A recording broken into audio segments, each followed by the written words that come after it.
Good evening, ladies and gentlemen, and welcome to the Board of Finance budget hearings for the fiscal year 2020 through 21 budget. Today is the public hearing regarding the mayor's proposed budget as well as the Board of Education budget, which will immediately follow the public hearing on the city's and the mayor's proposed budget.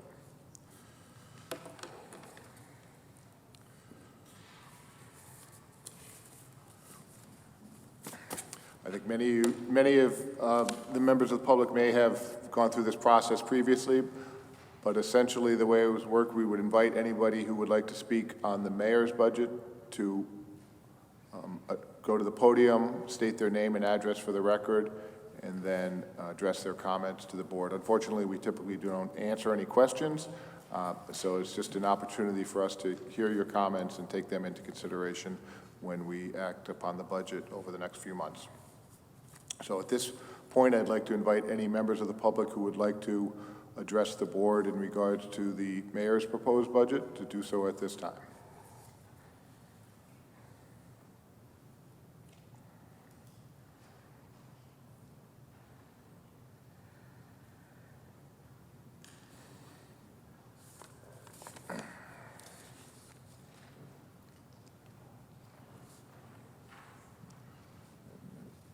For the record, I will ask again if any members of the public would like to address the board in regards to the mayor's proposed budget.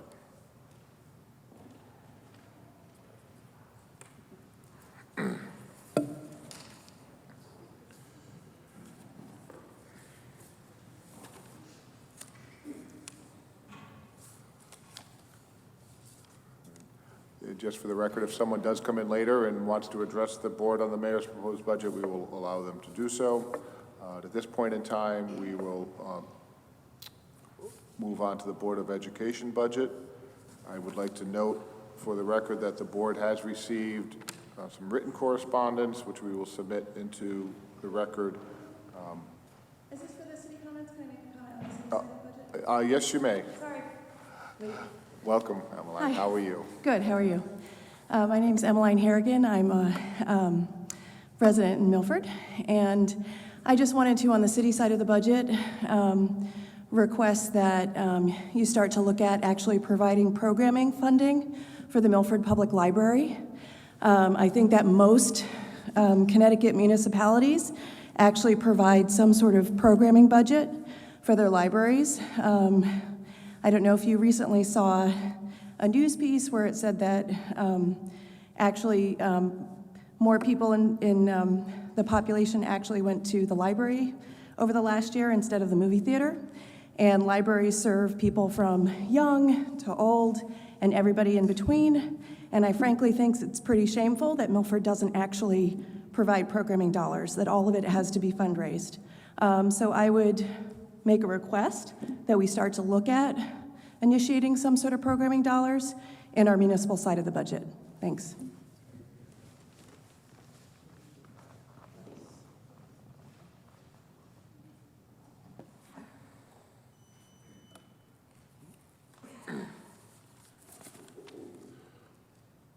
Are there any further comments in regards to the mayor's proposed budget?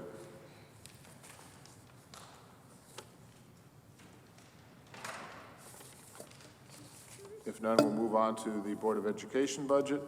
And again, I'd like to note for the record that the board has received a few pieces of correspondence from citizens of Milford, one from the Shipman family, 6 Dogwood Place, Milford, Connecticut, in support of the Board of Education budget, as well as a correspondence from Colleen Tuba, dated January 30th, 2020, and again, in support of the proposed budget.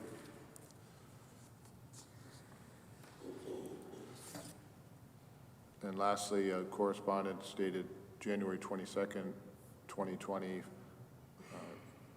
in regards to, from a Kathleen Swenning in regards to the media aid positions.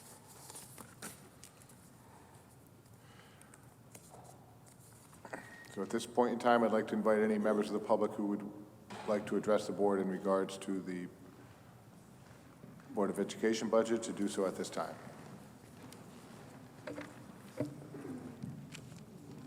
you ready? Good evening. I want to first thank you all for taking the time to hear our comments and concerns. It really is appreciated. My name is Amy Fino. My address is 35 Art Street. I currently have 2 children in the Milford Public School System. One is a second grader at Pumpkin Delight, and one is in pre-K 5 at Orange Avenue. Like everyone here, we've reviewed the budget proposal, and we at Pumpkin Delight support the recommendations of the Board of Education. There are a few key items that we feel are extremely important to our children and all the students in the Milford community. Here with me are some fellow Pumpkin Delight parents, and we will each speak on why some of these topics are a necessity in today's classroom. One of these is the reduction of class size. It's amazing the impact that reducing a class size, even by a few students, can have. My second grader at Pumpkin Delight has the benefit of being in a smaller classroom this year due to the K-2 initiative that's currently in place. It's amazing to see his growth both academically and socially, emotionally this year. The teachers are able to dive deeper into topics, give them more one-on-one attention, and really know your child and what their needs are. It would be amazing to downsize the classes in grades 3 through 5, similar to the K-2 initiative. We feel class size has a huge effect on the learning and growth of our children at all ages and grade levels, and we really hope that you take this into consideration when reviewing this current budget.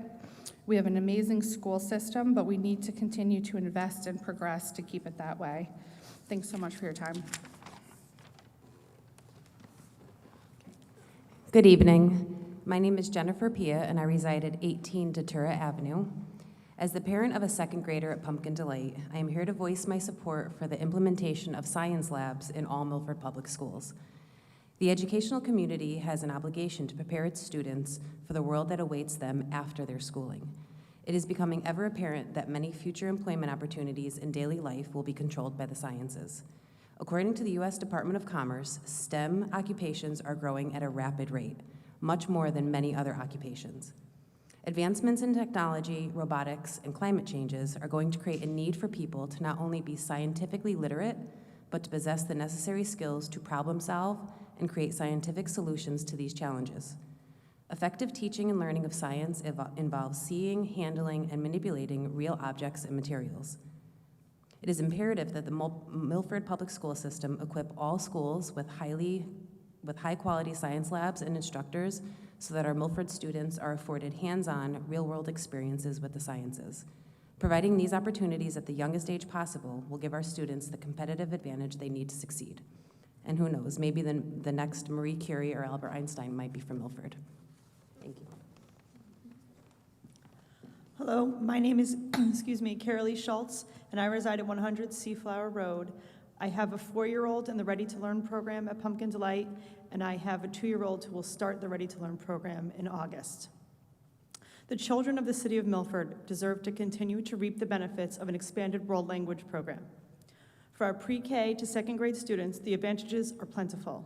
Our children will be able to connect with and gain perspective from other cultures. They will have an improved ability to multitask and will be children with a more well-rounded vision and experience by being exposed to a foreign language. Thank you for your consideration. Hello, my name is Kristen Liebelt. I am the PTA president at Pumpkin Delight School. I reside at 94 Monroe Street, and I'm here to advocate the importance of the Board of Education budget for the 2020-2021 school year. As residents and leaders in Milford, we are very fortunate. Not only do we live in a beautiful town surrounded by the Long Island Sound, but every day we see Milford popping up in the news. The New Haven, Milford area was named one of the top places to move to for millennials, according to the new study by the National Association of Realtors. So how do we continue to attract and maintain families to live in Milford? Through our education system. It is time for our Board of Education to take a leap and to increase the educational needs of our children, but also step into the spotlight to make our education system shine. With this proposed budget, the evidence is clear that the more money for our school means better student outcomes. Last night at Pumpkin Delight, we had a PTA meeting. Our active and caring parents reviewed the proposed budget and came to the conclusion that the smaller class sizes for grade 3 through 5, science-focused labs and teachers, expanding world language, and the need for purposeful play in our younger classes are a necessity for the next step in our children's education. We at Pumpkin Delight support these items, among others listed in the budget, and hope that you will support our Board of Education and our children. The future of the world is in the classroom today. Thank you.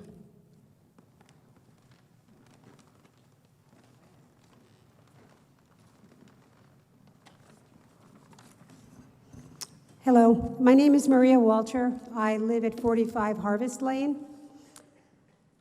I, as a taxpayer for many years and a retired employee of the Board of Education, am asking all of the Board of Finance members to not approve the proposed budget until the library and media aid positions are reinstated. I was one up to 4 years ago before I retired, and I personally know how much these people do to keep the schools running smoothly. They are the first line of defense for a technical problem in their building.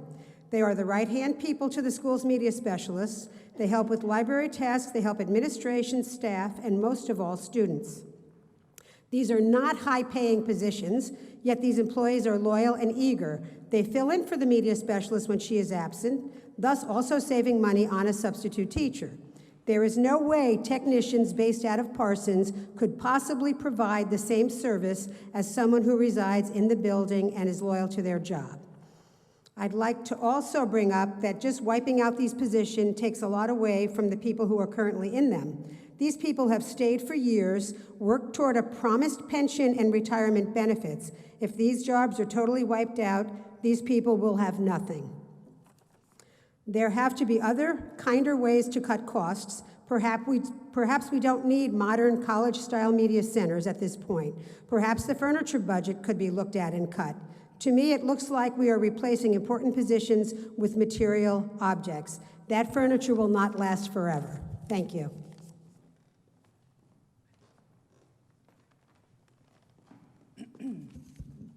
Hi, my name is Liz Shipman, and I live at 6 Dogwood Place. I'm here today on behalf of my family, and I brought my son, Ryan. I moved to Milford 12 years ago from New York, and I'm proud to call this beautiful city my home. I have 2 children who are currently enrolled at JFK Elementary, Ryan, who's almost 8 and in 2nd grade, and Claire, who's 5 and in kindergarten. Truth be told, this is the first time I've ever gotten involved in a city budget. In January, I attended my first Board of Education meeting to hear Dr. Kataya's budget presentation and attended the follow-up budget workshops as well. I am truly inspired by the vision and the investment in our schools that Dr. Kataya has proposed. I am here today to ask you to support the superintendent's budget. The proposed budget will make Milford School more appealing to families like mine by investing in technology, world language, elementary science labs, flexible seating, and most importantly for Ryan and for Claire, by reducing their class size at the elementary level. JFK has some of the largest class sizes in the district, and the proposed budget includes a plan that will directly impact the quality of his education next year. Alan Kruger, chairman of the Council on Economic Advisors, has estimated that every dollar invested in reducing class size yields about $2 in benefits, which does not even take into account the savings from lower rates of grade retention or special education referrals, both of which fall when class size is lowered. I want to see my tax dollars used to improve the educational experiences for my own kids and for all kids in Milford. They deserve it. Investing in our schools will make Milford academically competitive with other school districts in our area. Our test scores have been flat over the last few years. It's time for Milford to raise the bar for its youngest citizens and make bigger investments in our school district. The model of a good school is changing, and we cannot allow Milford Public Schools to fall behind due to lack of financial investments from city leaders. Thank you for your time and for all you do for this great city. I look forward to seeing you support this budget. And now my son Ryan would like to make a statement. My name is Ryan Shipman. Please support my school and all the kids like me in Milford. Thank you.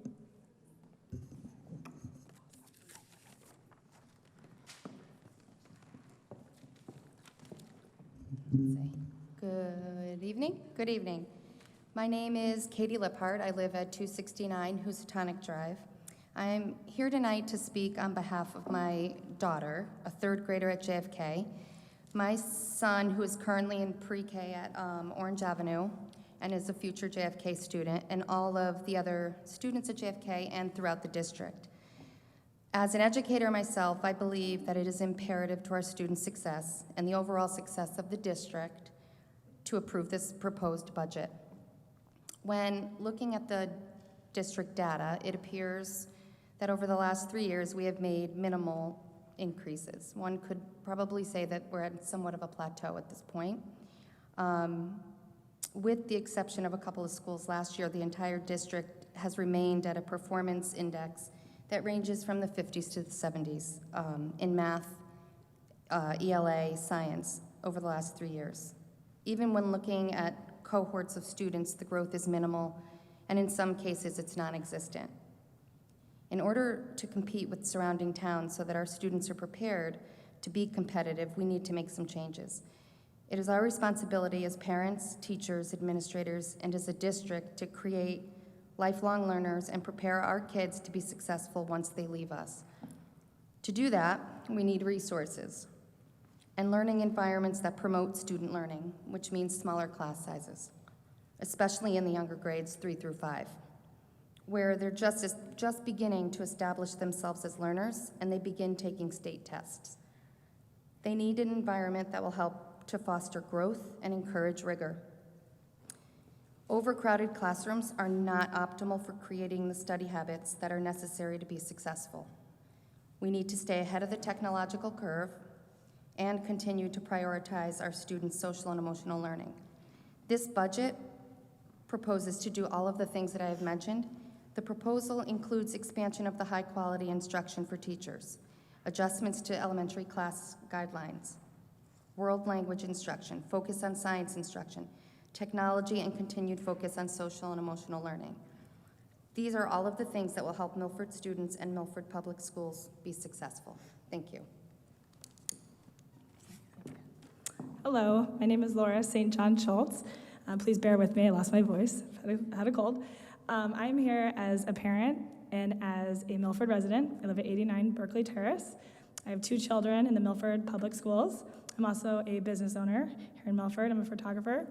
And I'm here to support the budget being approved, the entire budget. Initially, when I started out, looking into all this stuff, it was about the class sizes, which is still a huge thing for me and my family, lowering those class sizes. But as I started to learn more about the proposed budget, I got really excited about the flex seating, the science labs, and I think that it's critical that the Milford schools become up to date so that we can be not only competitive, but a leader to other communities to show, how much we are investing in our youth. And ultimately, last year, the New York Times also, I know someone else mentioned this, but voted Milford as one of the best cities to live in the United States per capita. And I think with that, if we invest in our schools now, that's going to attract more families here. It's only good things are going to happen for our community. And also last year was the first time in a decade that the enrollment numbers in Milford were not at a decline. They were actually, bumping up a little bit. So if anything, I think that we're just forward thinking, knowing that people are moving here. It's a great place to live, and only good things can happen when you invest in the education of our kids. And that's it. Thank you so much for letting us speak.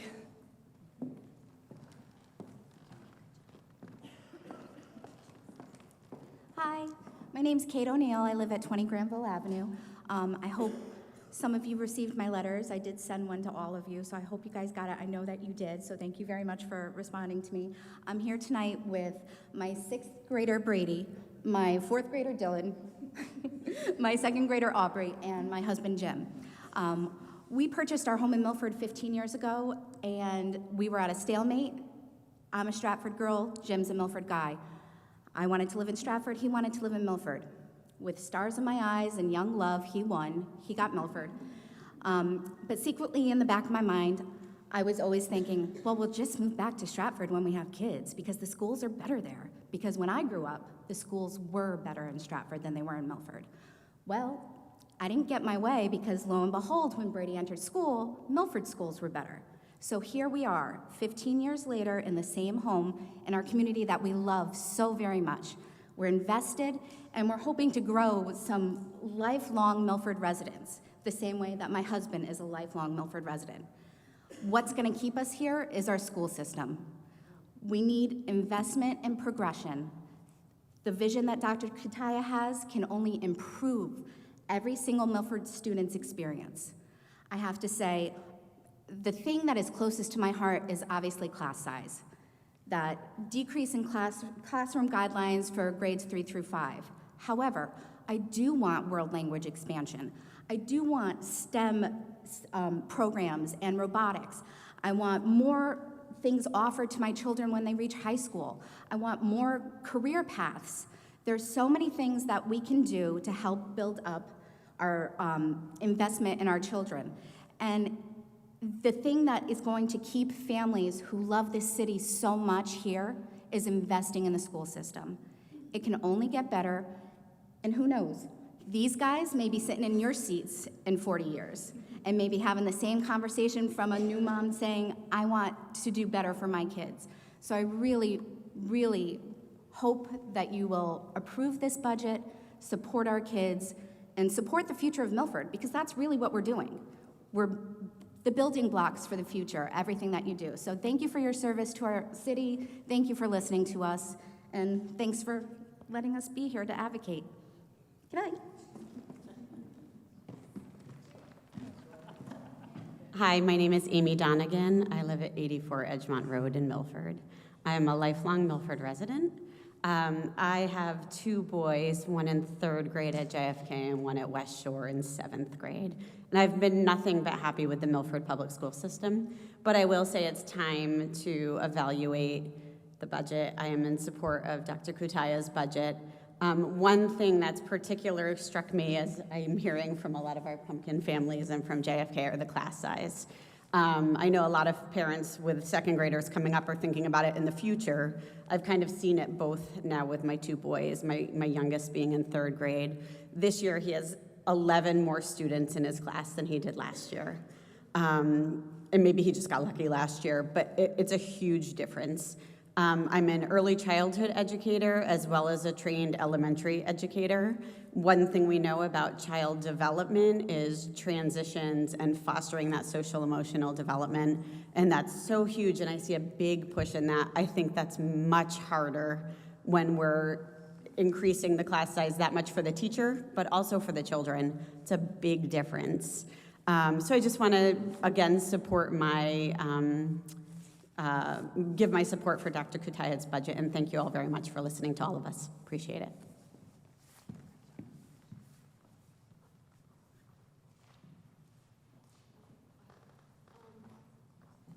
So I have something I want to say, but also I have a letter that a friend brought me. So should I read that into the record, or should I just hand it to you? What? Okay. All right, so first I'll begin. My name is Kara Flannery. I live at 41 North Street in Milford, and I came to speak tonight in support of the Board of Education's proposed budget. There is a lot in this budget that I'm excited to see. It offers a vision for how we can take our schools to the next level with investments that will have the greatest impact on school performance. But first I wanted to address this question that keeps on coming up, primarily because it came up at the Board of Alder meeting on Monday night. It came up in this board last year when Joe Fitzpatrick looked at Dr. Kutaya and said, how many schools can we close today? The Board of Aldermen is also saying, they don't want to invest in our school buildings until the Board of Ed has a plan for our schools, which many would seem to interpret as which schools are we going to close. So I just want to remind you that our community has said loud and clear, time and time again, that the value of having neighborhood schools far outweighs any savings that can be gained from school consolidation. And I just want to address this notion of declining enrollment for a minute, that when the 2019-20 budget was developed, the administration projected a decline of 141 students than we had the previous year, than we had in 2018-19.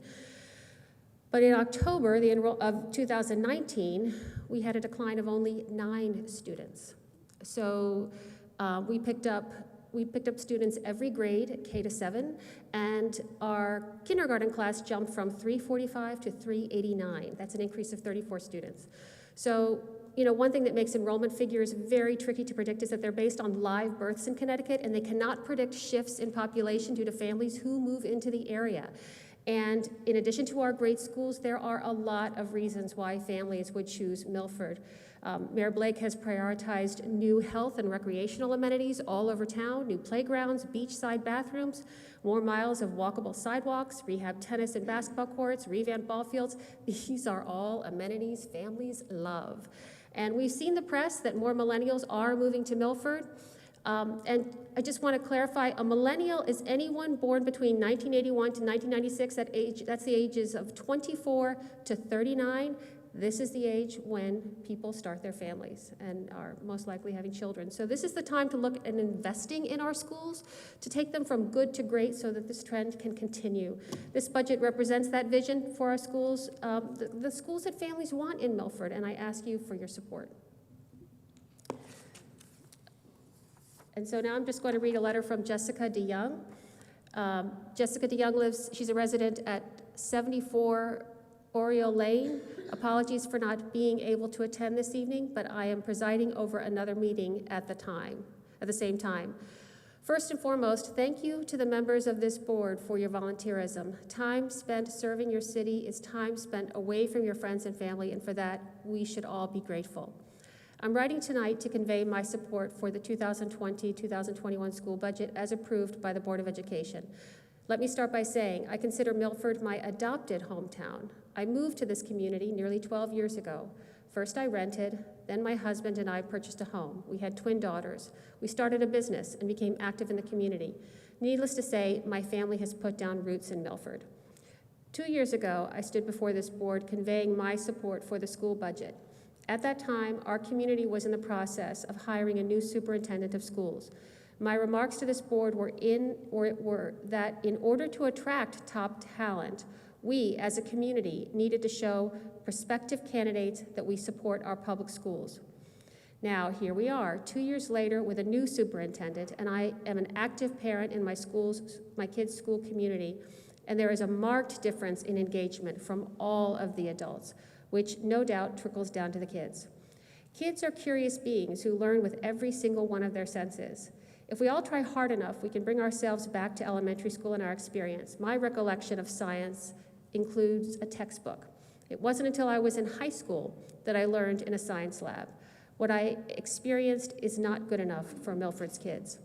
My twin daughters are in 2nd grade at Orchard Hill School. The way our kids are taught now is far more efficient than we were ever taught.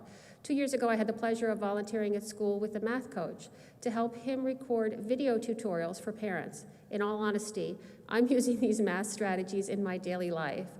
I'm a nearly middle-aged dog that has taught some new tricks. Because the teaching is more efficient, kids are able to retain more and do it faster. The connections my children are able to make about their daily life sometimes leaves me speechless. Math and science go hand in hand. It is not lost on me that the proposed science labs in our elementary schools are an investment along with the proposed teaching positions. These items work in tandem. To me, they will pay in dividends.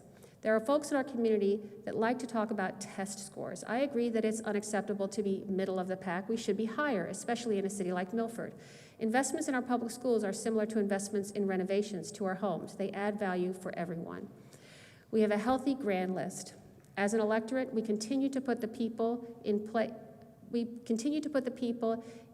place that got us there. By all accounts, it seems new businesses are putting their roots down in Milford too. Our city continues to make improvements for all of our citizens, but it is unrealistic to think that these upgrades are without cost. None of us go into any store and see prices staying flat or dropping. There are costs for operating that businesses must endure. Municipalities are no different. I'll be following the work of this board this month as you delve into these budget proposals. Thank you. Do you want this or no?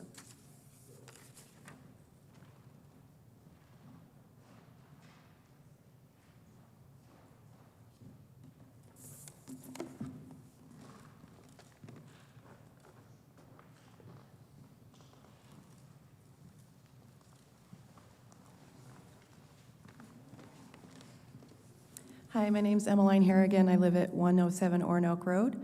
I have parents in the school district, and I support the proposed Board of Education budget. I was fortunate enough to observe some of the HQI professional development that was done over the summer before the start of the school year. And I think the initiatives such as that and the other ones that are proposed are really kind of helping the shift from what was very test-based learning to, I think, what, as somebody who's had to hire people, shifts people to an inquiry-based, kind of knowledge-based understanding that I think will help kind of the next generation of people in the workforce in a very different way. I think even the Learning Commons, which my son experiences at the high school level, even that transition, I think, from a traditional media center where, you know, it was very kind of individual-based activity, the fact that that's moving into a more collaborative workspace, that realistically reflects what workplaces are today. It's not very often that you work on something with blinders on where you don't have to collaborate with team members when you're producing work. And I think that all the initiatives are directing learning in a more collaborative fashion. So I really support the Board of Education budget. I think Dr. Kataya has done and her team has done a fantastic job in terms of looking at what learning should be moving forward. And I think it's a great benefit to the city of Milford. I know this is a very large percentage increase based on the prior years, but frankly, the prior years really just covered labor increases. And it's really time to reinvest into Milford Public Schools and programs that are going to be meaningful for future employees, you know, the future workforce.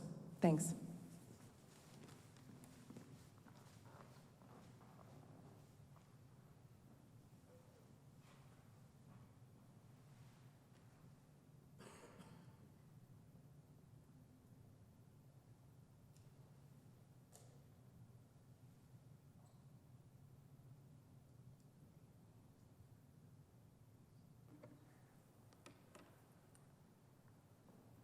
If there's anyone who would like to speak further on the Board of Education budget or for the mayor's budget for that matter, they're invited to do so at this time.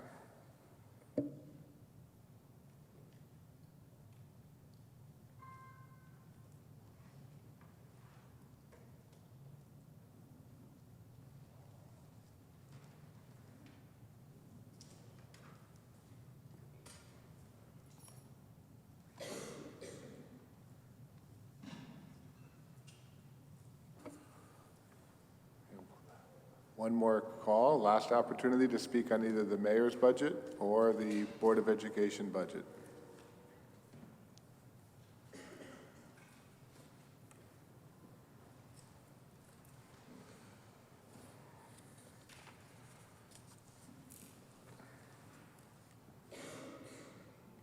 Hearing none, thank you all for coming out and for taking the time to give us your thoughts and comments on the budgets. Have a good evening.